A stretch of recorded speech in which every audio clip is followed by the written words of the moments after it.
A lot of people have been asking me recently, should you be buying Inferno X or Mega Evolution or some of the new Mega sets coming out? So here is my answer.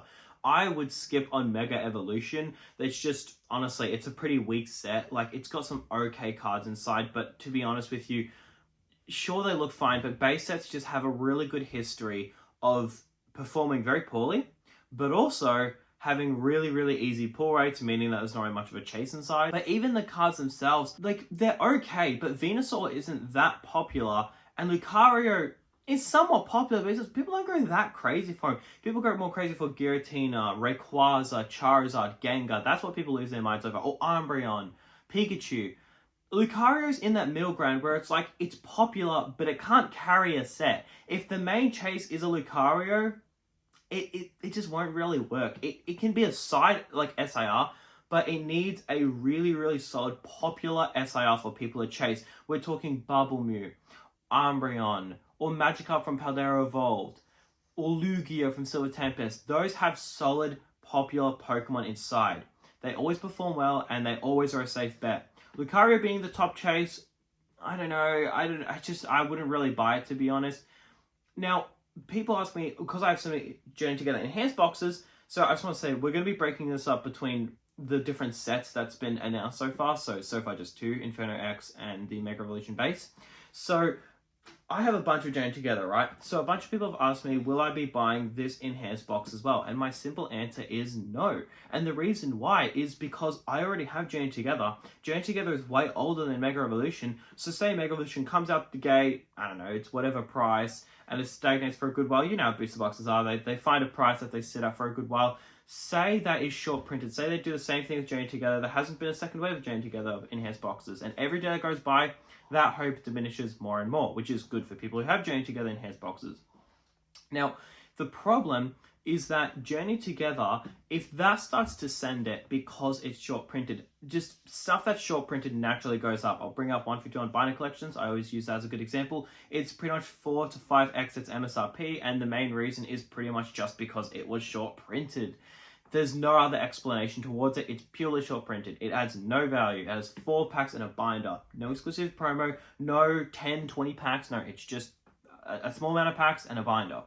But it's done so well because it's short printed. So short printed stuff naturally does well. So my whole point is that if Journey Together starts to send it because it's short printed, say it does get short printed, the enhanced version, then that means that the Mega Evolution one, I feel like the problem is that generally the first item to explode that catches everybody off guard, after that happens, people always try to find the next one. Like a great example is Evolving Skies. People have still been trying to find the next Evolving Skies to this day, and we can't find it because it doesn't exist. Some people said Searching Sparks was going to be the next Evolving Skies. Some people even said Temporal Force was going to be the next Evolving Skies. And then some people have said Prismatic Evolution will be the next Evolving Skies. But the thing is, Evolving Skies, for the longest time, was about 2.5 to 3x the MSRP. Meanwhile, it was still in rotation. There's been no set that's been able to match that amount of value, meanwhile being in circulation. So my whole point is that generally the first one to do it does the best. So that's why I'm not buying it purely because it's enhanced. It looks like a good set, don't get me wrong. But I'm not investing in good sets. I'm investing in the best. Why bother buying any other set but the top 5 in the era, right? If you're buying what's like Sky and Violet Base or Paradox Rift, you're sort of wasting your time. Because you look at sets like Darkness Ablaze and Vivid Voltage and they haven't moved up. So you're kind of wasting your time. And I feel like the same is going to happen with Mega Evolution. I feel like a bunch of people are going to jump into it thinking, oh, this is, you know, the new Megas and they're going to get excited for it. But the problem is, once all of the Mega set comes out, you see Mega Greninja, you see Mega Dragonite, Mega Rayquaza, Mega Charizard, Mega Gengar, you're going to drop that immediately. Like, that box is going to be sold immediately. Why would you want to hold it when you can buy a set with Rayquaza inside versus Lucario? You get what I'm saying? So I'm just skipping the set, right? Now, as for the Charizard set, I want to give my opinion on the cards and how I think they'll do. The cartoony one is confirmed. The other one isn't really, but I'm pretty sure it is. Like, we're just going to say it's confirmed, and then if not, then we can all just be shocked, right? Because I'm pretty sure it's confirmed. So, basically, that Charizard. So let's just talk about the main one. I think it's amazing. Obviously, everybody thinks it's amazing. Whatever I say, someone's already said, so it's sort of irrelevant. But let's look at the other one, the cartoony one. So yeah, I just want to say, the good one, yeah, it gets the thumbs up from me. Now, the cartoony one. I think the cartoony one is amazing. I actually love it. I think it's a fantastic card. It actually gives me like TCG Pocket vibes. And TCG Pocket has a lot of cards that people are just begging to be in normal sets. Like, how many Pokemon, like, digital cards in that app have people just begged for them to make it in the normal TCG? So many. This is like the first one we could get. It gives TCG Pocket vibes, and I really, really like it. I really like the simplicity from it. I'll tell you why. Because that sticks out in the long term, okay? This is the thing I don't like about Paleo Evolved, Paradox, and Temporal Forces, is they all look the same. Literally, every single one of those 3 sets, let's even just chuck Scarlet Violet base in there, all the chasers look the same. There's no originality. Maybe 1 or 2, maybe the Magikarp, and then the Gengar, and then from Paradox Rift, the Groudon look unique, but so many of them is the same damn thing. In a jungle, with a Pokemon on the floor, either sleeping, or running around, or jumping, or really whatever. They're all doing virtually the same thing. They all look the same inside. Of course, there's a couple unique ones, sure, but for the most part, it all just looks like a blur, right? And that won't age well. No one likes blurs. Those do not age well whatsoever. So this card sticks out so well.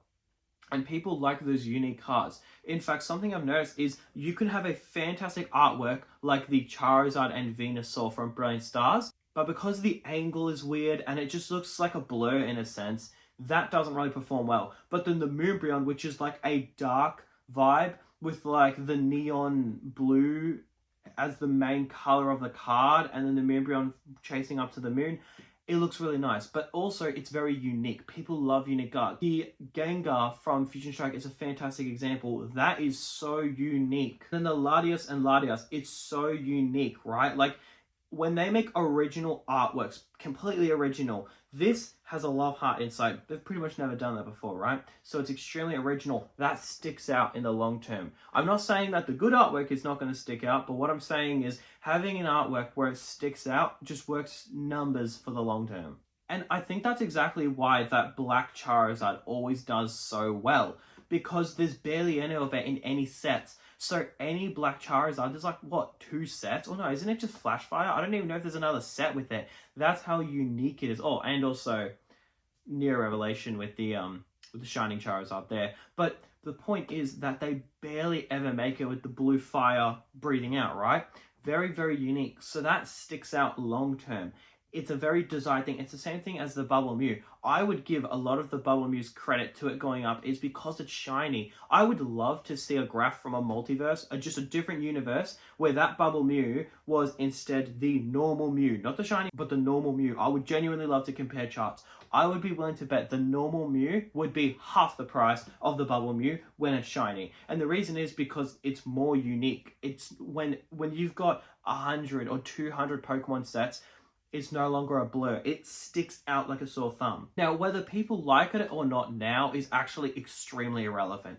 Like, really, really irrelevant. Tag Teams is a great example. That Latias and Latias in English was like $30 at one point because no one liked it. Now it's what, like $1,500? So, in fact, I think it's even $20 at one point. Someone did the math, and I think it was like, if you bought it, then it would have been like a 100x on your money. This happens all the time, where people originally don't like it, but then they warm up to it later. Death and Rise is a great example. When Death and Rise was revealed, the amount of backlash it got was genuinely laughable. It was insane. First of all, pre-orders dropped to the floor. Like, when I say dropped to the floor, I don't mean it went from $300 a box to $250 to $220. I mean, we're talking like it went from like $600 a box to like $250. In fact, I think the low was like $240. So yeah, you can see how fast it tanked, but it has recovered. And why has it recovered? Because people have warmed up to it. When Death and Rise came out, this is exactly what I said would happen. When Death and Rise came out, I made a video saying this is a slam dunk. It could be the next Evolving Skies, and it's a slam dunk, and people will like it eventually. That's what I said in that video here. Now skip a couple months later, and everybody loves Death and Rivals again. So I believe the same is going to happen with this card. So, should you buy it?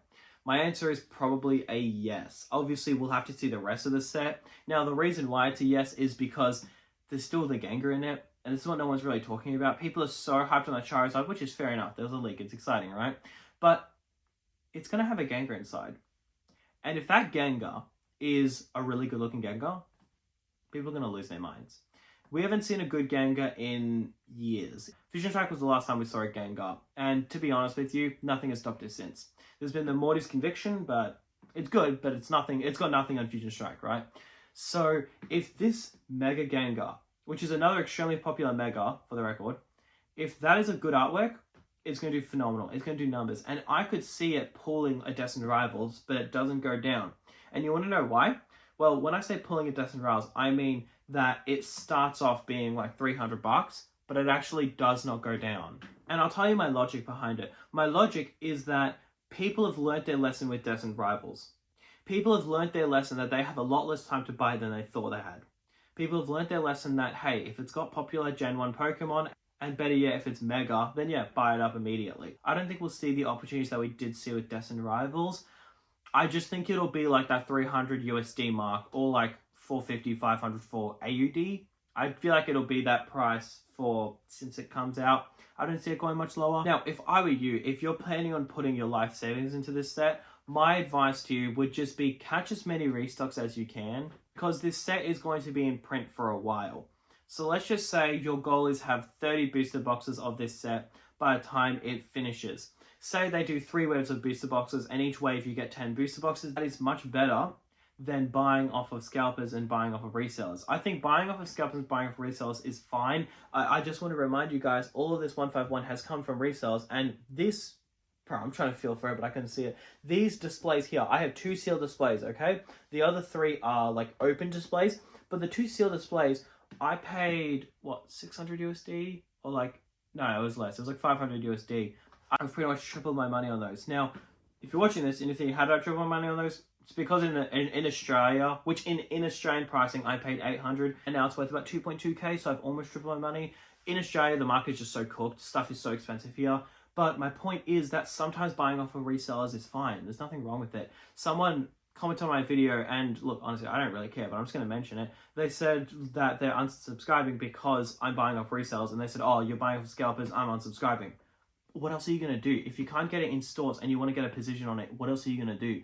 You're going to beg someone to sell it to you at retail? Like, there's literally no other option. Obviously, you're going to buy it off resellers. Like, so yeah, there's no harm in it, but I would recommend you buy for resales at the end. But from now till the set retires, I'd recommend just try and get as many restocks as you can as possible. And it will never be in store. It will never be available. It's too good of a set. Well, provided the Gengar is a good card. I don't see it really ever being in stores, like widely available. At least the booster box, ETBs and stuff, yeah, that'll probably be available for a good while. But the booster box just gets eaten up immediately because the booster pack price per pack is so good in booster boxes. Now, if you're looking for restocks and you're in Australia, I'd recommend you join TCGNOTIFY. It's $12 a month AUD, not USD. It's not for USD, unfortunately, so if you're watching this, just skip to whatever timestamp I put out. But yeah, if you're in Australia, I'd recommend you join this. I've been using it since it pretty much came out, and I cannot suggest it enough. Of course, I buy it for resales a lot, but I also do catch a lot of restocks myself. All of those Destined Rivals booster boxes were pretty much bought at retail, which is like, what, 280 or 290 USD. All of those have been bought at retail. Journey Together, I got way under retail. Journey Together, I got like an average of 230 or 240 a box, because I just got so many pings, and all of the pings were like at $200 a box, like Kmart and stuff. A bunch of stuff here, like you guys can't see, like Black and White and Prismatic and like SPCs and stuff. I've gotten that all at retail. I cannot recommend it enough. They've got in-store pings and online pings. Me personally, I don't really like going in-store because I'm kind of just too slow. By the time I get there, they're usually out of stock. But online is great because they have online pings. So, you know, if, I don't know, EB Games drops, you can just buy it on your phone and you get pings, which is great because if you don't get notifications, you're not really going to be able to secure it. So it just works for everybody, whether you want to get in-store, whether you want to get it online. It works. So I would really, really recommend you join it. It's $12 a month, but if you use my code, which is SAMBOY50, you get 50% off your first month. I can't recommend it enough. I literally cannot recommend it enough. I've used it from pretty much since the day it came out.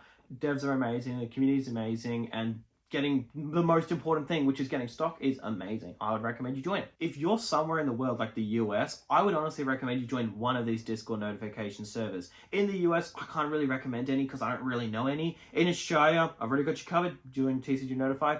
But in America, I don't know which ones there are, but whichever ones there are, you should join one that's relatively cheap, because the reason is, you getting restocks will pay for any subscription and any time immediately. Think about it. If you get one Prismatic SPC online, you saved, what, $70 to $100 of extra paying to a reseller. But here's the thing. It's not like you saved that. That's not really true. Technically you did, but not really.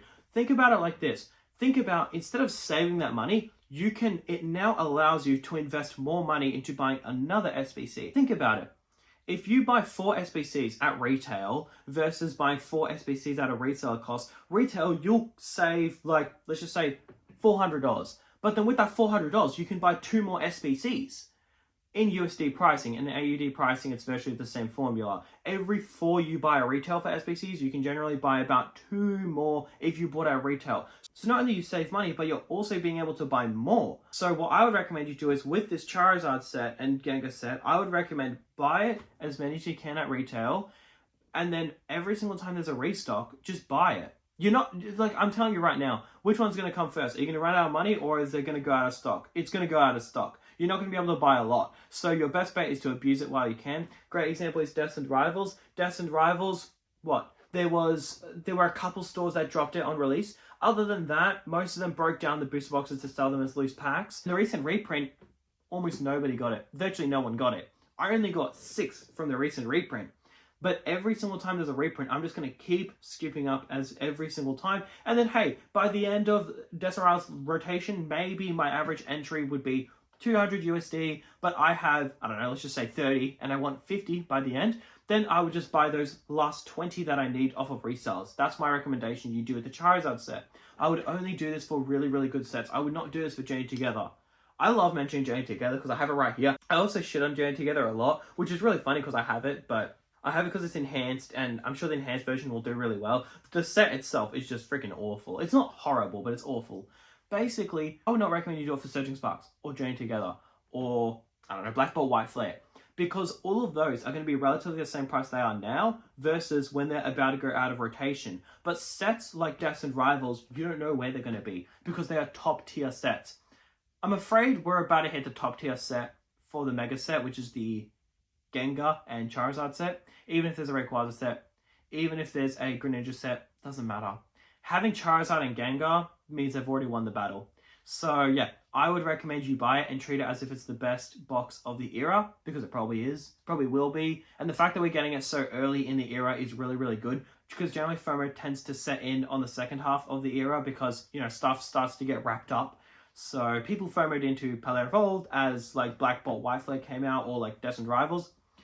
No one was really FOMOing into it early, and I think the reason is just because once the era is like wrapped up, people kind of lose hope that they're going to do reprints because they're kind of just moving on to the next era in a sense. That's why I believe right now we're going to see sets like 151 and Palane Fates jump up, because those are pretty much donezo, right? But yeah, anyways, that's going to do it for today's video, guys. Thank you so much for watching. Have a good one.